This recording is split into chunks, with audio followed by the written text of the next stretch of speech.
நம்ம போய் என்ன சொல்லுவோம்னா, கோவில் அர்ச்சனை பண்ண போகும்போது நம்மளுடைய நட்சத்திரத்தை சொல்லி ஃபர்ஸ்ட் பேர் சொல்லுவோம், அதுக்கப்புறம் நட்சத்திரம் சொல்லி, அதுக்கப்புறம் ராசி வந்து நம்ம நம்ம சொல்லுவோம். இல்லைன்னா என்ன பண்ணுவாங்க, ஐயனே வந்து நமக்கு அர்ச்சனை பண்ணிட்டு வருவாங்க. ஏன் நம்மளுடைய ஜென்ம நட்சத்திரத்தை சொல்லி நம்ம அர்ச்சனை பண்ணிட்டே வரோம்? ஏன்னா நான் அடிக்கடி சொல்லுவேன், நம்மளுடைய பிறப்பு என்பது ஒரு கர்மா அப்படிங்கிறத நான் உங்களுக்கு சொல்லியிருக்கேன்.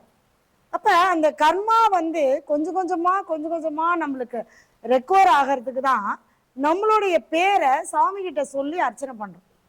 இப்ப நான் வந்திருக்கேன் அப்படிங்கிறத சாமி கிட்ட என்ன பண்றேங்க, நம்ம வந்து ஒரு தெரிவிக்கிறோம். அப்ப அந்த தெரிவிக்கிறதுக்காகத்தான் அந்த பேரை சொல்றோம். அடுத்தது என்னுடைய நட்சத்திரம், ஜென்ம நட்சத்திரம். ஜென்ம நட்சத்திரத்தை சொல்லும்போது என்னன்னா, நான் முதலே சொல்லியிருப்பேன் உங்ககிட்ட, எந்த நட்சத்திரத்துல தசா இருப்புல நம்ம இறக்குறோமோ இந்த ஆத்மா அந்த திசா இருப்புல இருந்து அந்த நட்சத்திரத்துல வந்து பிறக்கும். இப்போ உதாரணத்துக்கு ஒருத்தருக்கு குரு திசை நடந்துட்டு இருந்தது அப்படிங்கிறப்ப, குரு திசை ஒரு 8 வருஷம் முடிஞ்சிருச்சு அப்படின்னு வச்சுக்கோங்க. 8வது வருஷம் அவர் இறந்துடுறாரு. அந்த ஆத்மா மீண்டும் பிறப்பெடுக்கும் போது அந்த நட்சத்திரத்தோடைய தொடர்ச்சியா குரு நட்சத்திரத்துல தான் பிறக்கும். அது எந்த புனர்பூசம், விசாகம், போராட்டம், அது எந்த நட்சத்திரமா இருந்தாலும் சரி, அந்த திசா இருப்பு மீதி தான் வந்து உங்களுக்கு. அப்ப 8 வருஷம் போயிடுச்சுன்னா மீதி 8 வருஷம். அப்போ புனர்பூசம் 3ஆம் மாதம், விசாகம் 3ஆம் மாதம், பூரட்டாதி 3ஆம் மாதம் சொல்லக்கூடிய அந்த அந்த பாதம் அப்படின்னு சொல்லக்கூடிய அந்த இதுல வந்து அந்த இறுதி அப்படிங்கிற விஷயத்துல அவங்க வந்து அந்த குழந்தை வந்து பிறக்கும்.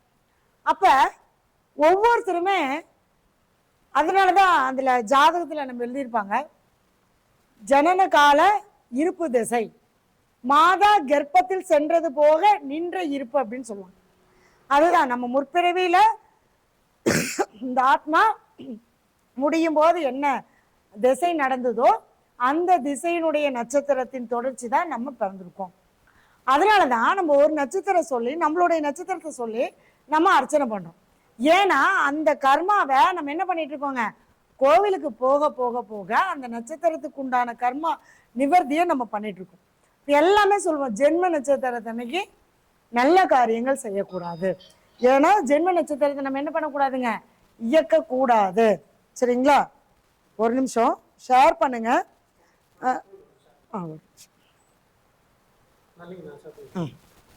சைலண்ட் 1506. இப்போ வந்து பார்த்தீங்கன்னா, இப்போ பார்த்துட்டு இருக்கிறவங்க நம்மளுடைய சேனலை புதுசாக பார்க்குறவங்க சப்ஸ்கிரைப் பண்ணுங்க. பார்த்துட்டு இருக்கிறவங்க உங்களுடைய ஃப்ரெண்ட்ஸுக்கு ஷேர் பண்ணீங்க அப்படின்னா அவங்களுக்கும் இந்த தகவல் அவங்களுக்கு போய் சேரும். அப்போ நம்ம அந்த பிறந்த நட்சத்திரம் தான் நமக்கு நம்மளுடைய கர்மாவை நமக்கு சொல்லக்கூடியது அப்படின்னு நம்ம சொல்லியாச்சு. அதனால தான் நம்ம போயிட்டு அர்ச்சனை பண்ணுறோம். ஜென்ம நட்சத்திரத்தன்னைக்கு செய்யக்கூடாத விஷயங்கள் அப்படின்றது இருக்கு. என்னென்ன செய்யக்கூடாத விஷயம் அப்படின்னு கேட்டிங்கன்னா, திருமணம் பண்ணக்கூடாது. ஜென்ம நட்சத்திரத்தன்னைக்கு திருமணம் செய்யக்கூடாது. ஏன்னா சுப காரியங்களை தவிர்த்து கொள்ள வேண்டும். அதே மாதிரி ஆண்கள் முகசவரம் செய்யக்கூடாது அப்படின்னு கண்டிப்பாக சொல்லுவாங்க. நம்ம முன்னோர்கள்லாம் சொல்லியிருக்காங்க, ஏய் நீ பிறந்த நட்சத்திரத்தன்னைக்கோ இல்லை நீ பிறந்த கிழமை அன்னைக்கோ போய் சவரம் பண்ணாத. நம்ம இன்னைக்கு எல்லாத்தையுமே என்ன பண்ணிட்டோங்க, விட்டுட்டோம். ஏன் விட்டுட்டோம்னா நமக்கு டைம் இல்லை, அந்த அதெல்லாம் பார்க்கறதுக்கு நமக்கு நேரம் இல்லை. ஒருத்தர் ஞாயிற்றுக்கிழமை வந்திருக்காருன்னா எனக்கு ஞாயிற்றுக்கிழமை தான் லீவு, நான் போய் ஞாயிற்றுக்கிழமை தான் முடி வெட்டுவேன், ஞாயிற்றுக்கிழமை தான் எல்லாம் பண்ணுவேன் அப்படிங்கிறப்ப அவங்களுக்கு என்னன்னா அது அந்த தோஷமானது அவங்களுக்கு தீராம அப்படியே இருந்துகிட்டே இருக்கும். அதனாலதான் நம்ம சில விஷயங்கள்லாம் நம்ம பார்த்து சரி பண்ணிக்கணும். இப்போ ஒரு சிலர் சொல்றாங்க, நீங்க கோயில் சொன்னீங்கம்மா, எங்களால கோயிலுக்கு போக முடியல, இப்ப எங்களுடைய கர்மாவை நாங்க தீர்த்துக்கணும் இல்லையா, நாங்க எப்படி அதை நாங்களே சரி பண்ணிக்கிறது? அதுக்கான அந்த கேள்விக்கான பதில் தான் இந்த பதிவு. சரிங்களா? அப்ப ஒவ்வொரு நட்சத்திரமும் ஒரு கர்மாவின் அடிப்படையில் பிறந்தது அப்படின்றத நம்ம எடுத்துக்குவோம்.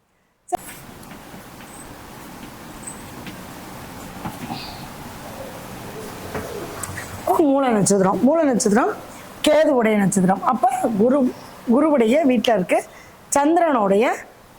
சந்திரன் கேதுவுடைய நட்சத்திரத்தில் இருக்கார். இவங்க வந்து பார்த்தீங்கன்னா இந்த மூல நட்சத்திரத்தில் பார்த்தவங்களுக்கு அப்படிதான் நிறைய ஞானம் இருக்கும். அதாவது அவங்க சொல்லுவாங்க, அவங்களுக்கே தெரியும் நம்ம பண்றது தப்பு தான் அப்படின்னு தெரியும். ஆனா அதை அவங்களுடைய மனசு சொல்றதை அவங்க கேட்க மாட்டாங்க, செஞ்சுட்டு தான் அப்புறம் யோசிப்பாங்க. ஏன்னா அந்த இடத்துல என்ன ஆயிருன்னா அந்த அறிவுக்கும் புத்திக்கும் ஒரு போராட்டம் வந்துடும். அப்படிங்கிறப்ப என்னன்னா இவங்களுக்கு மனசுக்குள்ள என்ன தோணுதோ அதை உடனே செஞ்சிடணும். அது தப்போ சரியோ, ஆனா என்ன பண்ணக்கூடாதுங்க, யார் சொன்னாலும் கேட்க மாட்டாங்க. அவங்களுக்கு என்ன தோணுதோ அதே செய்வாங்க. அப்ப அவங்களுக்குள்ள அந்த ஞானம் இருந்தாலும் அந்த ஞானத்தை மற்றவங்களுக்கு உபயோகப்படுத்துவாங்க, மற்றவங்களுக்கு அறிவுரை சொல்லுவாங்க. ஆனா எல்லாம் சொல்லிட்டு இவங்க அந்த வேலையை செய்வாங்களான்னு செய்ய மாட்டாங்க. அதான் இந்த தனக்குள்ளே தானே முடக்கிக் கொள்வது. சரிங்களா? அதான் வந்து நமக்கு இதாகிறது. இவங்க என்ன பண்ணணும்னா வியாழக்கிழமை வியாழக்கிழமை பார்த்தீங்க அப்படின்னா யமகண்ட நேரம் ரொம்ப சூப்பர். காலையில் 6 to 7:30 வந்துடுது. வியாழக்கிழமை காலையில் 6 to 7:30 யமகண்ட நேரம் வந்துடுது. ஏன் யமகண்ட நேரம் எடுத்தேன்னா கேது. அதையும் நான் உங்களுக்கு தெளிவாக சொல்லிடுறேன்.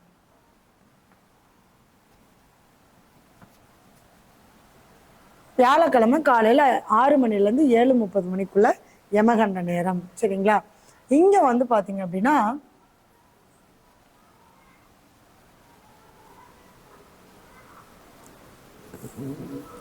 சித்தர்கள், அதாவது மனிதனாக பிறந்து மகானாக வாழ்ந்தவங்க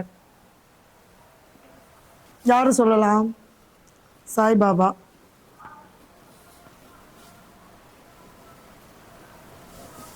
இவங்க மேக்சிமம் பார்த்தீங்க அப்படின்னா இந்த சாய்பாபா வழிபாடு பண்ணலாம். அடுத்தது முதல் குரு அப்படின்னு பார்த்தீங்கன்னா கணபதி. ஒரு சிலருக்கு வந்து சாய்பாபாவை வந்து அவங்களுக்கு வழிபாடு பண்ணுறதுக்கு மனம் ஒப்பாது, நிறையா இருக்காங்க. நம்ம எல்லாத்துக்குமே நம்ம சாய்பாபா தான் பிடிக்கும் அப்படின்னு சொல்ல முடியாது இல்லையா? அப்போ சாய்பாபா நான் கும்பிடுவேன், நான் பிடிச்சி எனக்கு வழிபாடு பண்ணுறேன்னா இந்த மூல நட்சத்திரத்தில் பிறந்தவங்க வியாழக்கிழமை காலையில் சாய்பாபாவுக்கு 7 தீபம் போட்டு 7 வாரம் நீங்கள் பிரார்த்தனை பண்ணிட்டு வாங்க. அதே மாதிரி அதாவது உணவு, ஏன்னா சாய்பாபா பார்த்தீங்கன்னா அன்னதானம், எல்லா மகான்களுமே அன்னதானம் பட்டவங்க தான். இன்னைக்கும் எல்லாருடைய சித்தர்களோட ஜீவ சமாதியில் அன்னதானம் தான் போடுறாங்க. ஏன்னா அந்த அன்னதானம் மட்டும்தான் நம்மளுடைய கர்மாவை குறைக்கிறதுக்கான வழின்னு அவங்களுக்கு அப்பவே தெரிஞ்சிருக்கு. அதனாலதான் என்ன பண்ணாங்க, சாப்பாடு போடுறாங்க. சரிங்களா? இப்போ 7 வாரம் சாப்பாடு கொடுத்து உங்களுடைய பிரார்த்தனை என்னவோ அந்த பிரார்த்தனை ஏதோ ஒன்று தான் வைக்கணும். 7 வாரத்துக்கு ஒன்று தான், 7 வாரத்துக்கு ஒன்று கிடையாது. இந்த வாரம் ஒன்று பண்ணிட்டு அடுத்த வாரம் ஒன்று பண்ணக்கூடாது. 7 வாரத்துக்கு ஒரே பிரார்த்தனை. எனக்கு ஒரு வீடு விற்கணும் அப்படின்னா ஒரே பிரார்த்தனை. எனக்கு தொழில் நான் பண்ண போறேன், நான் இந்த தொழிலில் ஜெயிக்கணும் அப்படின்னா ஒரே பிரார்த்தனை. எனக்கு இது தடை இருக்கு, அது நிவர்த்தி ஆகணும், உடம்பு சரியில்லை, ஒரே பிரார்த்தனை. மற்றதெல்லாம் அப்புறம் தானா வரும். ஒன்று, அதாவது இப்போ என்ன எனக்கு தேவை அதுக்கான பிரார்த்தனை மட்டும் நீங்கள் 7 வாரம் வைங்க, செஞ்சுட்டு வாங்க. கண்டிப்பாக இப்போ விநாயகர்னா நமக்கு தேவை, பிரச்சனையே இல்லை. அதாவது முதல் குரு விநாயகர் அப்படின்னு சொன்னோன்னா எல்லாருக்குமே தெரிஞ்சிருக்கும் புராண கதைகளில். முதல்ல விநாயகரை கும்பிட்டலைன்னா எந்த சாமியை கும்பிட்டாலுமே பலன் கிடைக்காது. அதனால தான் எல்லாத்துலேயுமே கணபதி வந்து பிள்ளையார் பிடிச்சி வச்சு முதல்ல கணபதிக்கு உண்டான மந்திரங்கள் சொல்லி கணபதியை கூப்பிட்டா தான் வெற்றியை கொடுக்கக்கூடியவர். அப்போ மூல நட்சத்திரம் கேதுவுடைய நட்சத்திரம், கேது கணபதி. தாராளமாக நீங்கள் இந்த கேதுவுடைய ஆதிக்கத்தில் பிறந்தவங்க கணபதியை வழிபாடு பண்ணிட்டு வந்தீங்கன்னா கண்டிப்பாக நமக்கு கட்டாயம் இது கிடைக்கும். சரிங்களா? சரி.